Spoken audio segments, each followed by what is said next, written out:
Breaking news assembly speaker ను ఏకవచనంతో పిలిచిన BRS MLA Jagadish Reddy అంశంపై ఇంకా హీట్ కంటిన్యూ అవుతుంది. ఇవాళ కూడా అసెంబ్లీలో ఇదే అంశంపై మాటల యుద్ధం నడిచే అవకాశం ఉంది. జగదీష్ రెడ్డి సస్పెన్షన్ ఎత్తివేయాలని బీఆర్ఎస్ పట్టుబడుతుంది. తాను ఎవరిని అవమానించలేదని, ఓ పథకం ప్రకారం తనను సస్పెండ్ చేశారని మాజీ మంత్రి జగదీష్ రెడ్డి ఆరోపిస్తున్నారు. కానీ అధికార కాంగ్రెస్ మాత్రం తగ్గడం లేదు. సభాధ్యక్షుడిని అవమానించారనే వాదన బలంగా వినిపిస్తోంది కాంగ్రెస్. ఇదే అంశంపై ఇవాళ సభ హాట్ గా నడిచే అవకాశం ఉంది. సీఎం రేవంత్ రెడ్డి కూడా ఇవాళ సభకు హాజరు కావడంతో అసెంబ్లీ మరింత వేడెక్కే ఛాన్సెస్ ఉన్నాయి.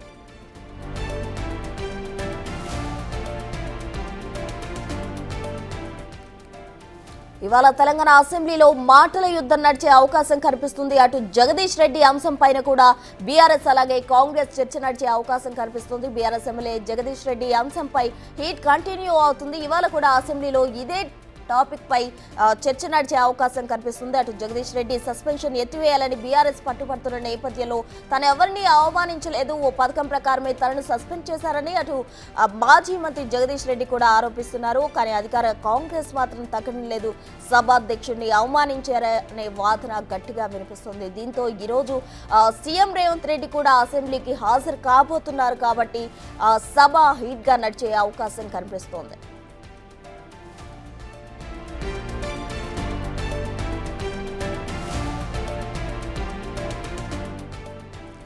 అసెంబ్లీ స్పీకర్ ను ఏకవచనంతో పిలిచిన బీఆర్ఎస్ ఎమ్మెల్యే జగదీష్ రెడ్డి అంశంపై ఇంకా హీట్ కంటిన్యూ అవుతుంది.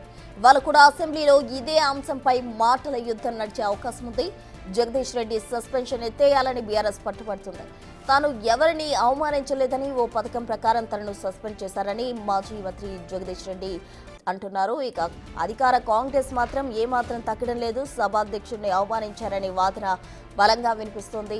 కాంగ్రెస్ ఇదే అంశంపై ఇవాళ సభ హాట్ గా నడిచే అవకాశం కనిపిస్తోంది. ఇటు సీఎం రేవంత్ రెడ్డి కూడా ఇవాళ సభకు హాజరు కావడంతో అసెంబ్లీ మరింత వేడెక్కే ఛాన్సెస్ ఉన్నాయి.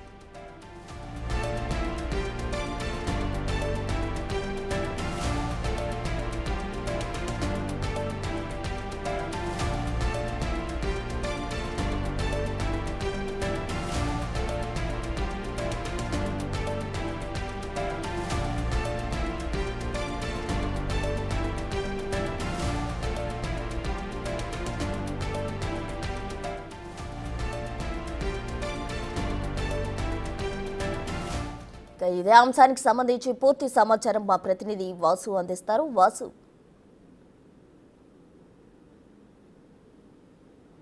ప్రస్తుతం మరికాసేపట్లో బడ్జెట్ సమావేశాలు ప్రారంభం కాబోతా ఉన్నాయి. ఈరోజు ముఖ్యమంత్రి రేవంత్ రెడ్డి గవర్నర్ ప్రసంగానికి సంబంధించి ధన్యవాద తీర్మానం పైన ప్రసంగించబోతున్నారు. ఇక బీఆర్ఎస్ నేతలకు సంబంధించి జగదీశ్వర్ రెడ్డి ఏదైతే సస్పెన్షన్ వేటుకు సంబంధించి కూడా ఈరోజు మరోసారి సస్పెన్షన్ ఎత్తివేయాలని కూడా పట్టుబట్టే అవకాశం కనిపిస్తుంది. నిన్న కేసీఆర్ సంబంధించి కూడా ఫామ్ హౌస్లో జరిగినటువంటి బీఆర్ఎస్ నేతల సమావేశంలో కూడా తమ గళాన్ని గట్టిగా వినిపించాలంటూ కూడా పార్టీ నేతలకు దిశానిర్దేశం చేసినటువంటి పరిస్థితి. అయితే మరోపక్క ముఖ్యమంత్రి రేవంత్ రెడ్డికి సంబంధించి కూడా పొట్టి శ్రీరాములు తెలుగు యూనివర్సిటీ 2025 సవరణ బిల్లును సభలో ప్రవేశపెట్టబోతా ఉన్నారు. ఎందుకంటే రాష్ట్ర విభజన తర్వాత కూడా 10 ఏళ్లు గడిచిన తర్వాత ఈ యూనివర్సిటీకి సంబంధించినటువంటి విషయంలో కూడా కేవలం తెలంగాణ వారికే అడ్మిషన్ల విషయంలో కావచ్చు, యూనివర్సిటీకి సంబంధించినటువంటి పేరు మార్పుకు సంబంధించిన అంశాలకు సంబంధించి కూడా ఈ యొక్క సవరణ బిల్లును ప్రవేశపెట్టే అవకాశం ఉంది. ఇక మధ్యాహ్నం సభకు సంబంధించి కూడా బీసీ కులగణనతో పాటు ఎస్సీ వర్గీకరణ అంశానికి సంబంధించి బీసీ రిజర్వేషన్ల పైన ఆయా శాఖల మంత్రులు కూడా ఈ యొక్క బిల్లును ప్రవేశపెట్టే అవకాశం ఉంది. దీనికి సంబంధించి 17న బీసీ వర్గీకరణ, 18న ఎస్సీ వర్గీకరణకు సంబంధించిన అంశాలపైన బిల్లుపై చర్చించే అవకాశం కనిపిస్తూ ఉంది. ఇక ఆర్థిక సంవత్సరం 2025-26 సంవత్సరానికి గాను బడ్జెట్ను 19న ప్రవేశపెట్టబోతున్నారు ఉప ముఖ్యమంత్రి బట్టి విక్రమార్క. ఆ తర్వాత 21-22 తేదీలో బడ్జెట్ పద్దులపైన కూడా చర్చించే అవకాశం కనిపిస్తుంది. అయితే మరోసారి మరికాసేపట్లో ప్రారంభంగా ఉన్నటువంటి బడ్జెట్ అసెంబ్లీ సమావేశాలు 3వ రోజు జరగబోతా ఉన్నాయి. దీనికి సంబంధించి బీఆర్ఎస్ పార్టీ నేతలు, మరోపక్క కాంగ్రెస్ సంబంధించిన అధికార పక్షం పార్టీ నేతలు, కొంతమంది మంత్రులు కూడా ఇప్పటికే అసెంబ్లీకి చేరుకున్న పరిస్థితి కనిపిస్తూ ఉంది. కీలకమైనటువంటి 3 బిల్లులను ఈరోజు ప్రవేశపెట్టే అవకాశం ఉంది. ఆ తర్వాత ముఖ్యమంత్రి గవర్నర్ ప్రసంగానికి సంబంధించి కూడా ధన్యవాద తీర్మానం పైన కూడా ఆయన చర్చించబోతా ఉన్నారు.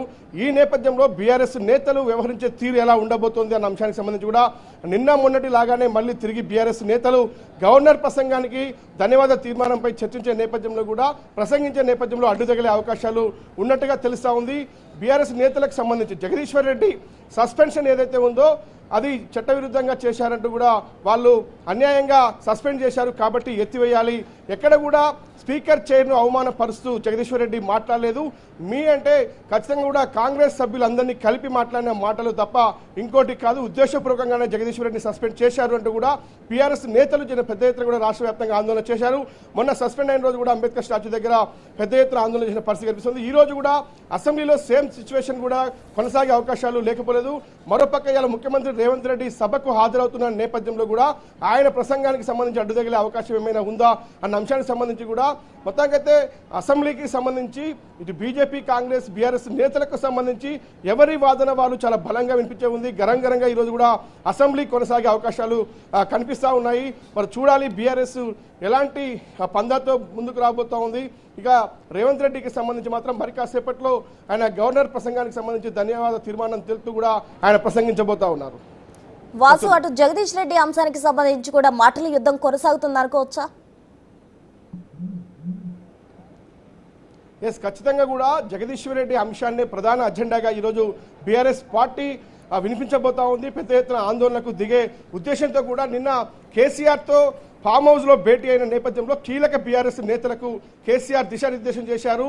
ఏదైతే ప్రభుత్వానికి సంబంధించినటువంటి అంశాలపైన 6 గ్యారంటీల విషయంలో కావచ్చు, సాగునీరు అంశంలో కావచ్చు, రైతులు పడుతున్న ఇబ్బందుల విషయంలో కావచ్చు, అన్నిటికి సంబంధించినటువంటి విషయం పైన చాలా గట్టిగా గళాన్ని వినిపించాలంటూ కూడా ఇప్పుడు బీఆర్ఎస్ నేతలకు కేసీఆర్ దిశానిర్దేశం చేశారు. కానీ కాంగ్రెస్ పార్టీ కూడా సేమ్ అదే స్థాయిలో కూడా ఎవరు ఏ సబ్జెక్ట్ ఎంచుకొని వివరణ ఇవ్వాలి, ఏ సబ్జెక్టు పైన మాట్లాడాలి, ప్రజలకు ఇప్పటిదాకా 15 నెలల పాలనలో కాంగ్రెస్ ప్రభుత్వం చేసింది, రుణమాఫీ ఎంత అన్న అంశానికి సంబంధించి మహిళల కోసం చేస్తున్నటువంటి సంక్షేమం ఏంటి అన్న అన్ని పథకాలకు సంబంధించి కూడా బదులిచ్చేందుకు ప్రతి ఒక్కరూ సిద్ధంగా ఉండాలి. ఆయా ఎమ్మెల్యేలకు సంబంధించి ఖచ్చితంగా నియోజకవర్గాల సమస్యలను లేవనెత్తాలి. మరోపక్క సేమ్ టైం బీఆర్ఎస్ పార్టీ నేతలు, మరోపక్క బీజేపీ నేతలు ఏదైతే కేంద్రం నిధుల విషయంలో కూడా బడ్జెట్ అంశంలో కూడా జీరో ఇచ్చినటువంటి నేపథ్యంలో బీజేపీ సభ్యులకు కూడా చాలా బలంగా సమాధానం ఇవ్వాలన్న అంశానికి సంబంధించి కూడా కాంగ్రెస్ అయితే సంసిద్ధంగా ఉంది.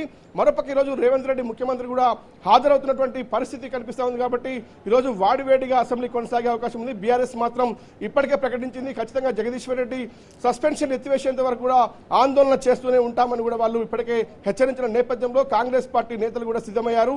దానికి సంబంధించి ఎలాంటి వివరణ ఇవ్వాలి, ఎలాంటి కౌంటర్ వాళ్ళకి ఇవ్వాలి అన్న అంశానికి సంబంధించి కూడా కాంగ్రెస్ పార్టీ ఇప్పటి వరకు చేసినటువంటి అభివృద్ధి ఏంటి, ఉద్యోగాల భర్తీనైతేనేమి, సంక్షేమ పథకాల విషయంలో అయితేనేమి గట్టిగా వినిపించాలి అసెంబ్లీలో అన్న అంశానికి ఇప్పటికే ముఖ్యమంత్రి రేవంత్ రెడ్డి దిశానిర్దేశం చేశారు. ఇక బడ్జెట్ అంశాలకు సంబంధించిన విషయాలపై ఇక బీసీ కులగణన, ఎస్సీ వర్గీకరణ అంశాలపైన కూడా ఈరోజు ప్రవేశపెట్టబోతా ఉన్నారు. ఆ తర్వాత చర్చ ఉండే అవకాశం ఉంటుంది, మధ్యాహ్నం తర్వాత జరిగే అవకాశం. కానీ వీళ్ళు ఉదయం నుంచే రేవంత్ రెడ్డి మాట్లాడే సమయంలో కూడా బీఆర్ఎస్ నేతలు అడ్డుతగిలే అవకాశం ఉంది అన్న అంశానికి సంబంధించి చర్చ జరుగుతుంది. మరి చూడాలి, మరి కాసేపట్లో అసెంబ్లీ సమావేశాలు ప్రారంభం కాబోతున్న నేపథ్యంలో కాంగ్రెస్ బీఆర్ఎస్ నేతల మధ్య ఎలాంటి వాగ్వివాదం చర్చలు జరిగే అవకాశం ఉంటుందో చూడాలి. మరి దీనికి సంబంధించి స్పీకర్ ఎలాంటి నిర్ణయాలు తీసుకోబోతా ఉన్నారు. మరి జగదీశ్వర్ రెడ్డి అజెండాకు సంబంధించి సస్పెన్షన్ ను ప్రధానంగా బీఆర్ఎస్ పార్టీ లేవనెత్తే అవకాశం కనిపిస్తుంది. కాంగ్రెస్ అధికార పార్టీ నేతలు మాత్రం, ముఖ్యమంత్రి మాత్రం కేవలం గవర్నర్ తీర్మానానికి సంబంధించి ఏదైతే ఆయన గవర్నర్ ప్రసంగానికి తీర్మానానికి సంబంధించి మాత్రమే ఆ సబ్జెక్టు మాత్రమే పరిమితం కావాలని ఈ రోజు భావిస్తా ఉన్నారు. కానీ ప్రతిపక్షాలకు అందుకు భిన్నంగా వ్యవహరించే అవకాశాలు అయితే కనిపిస్తా ఉన్నాయి ప్రస్తుతం. Thank you Vasu.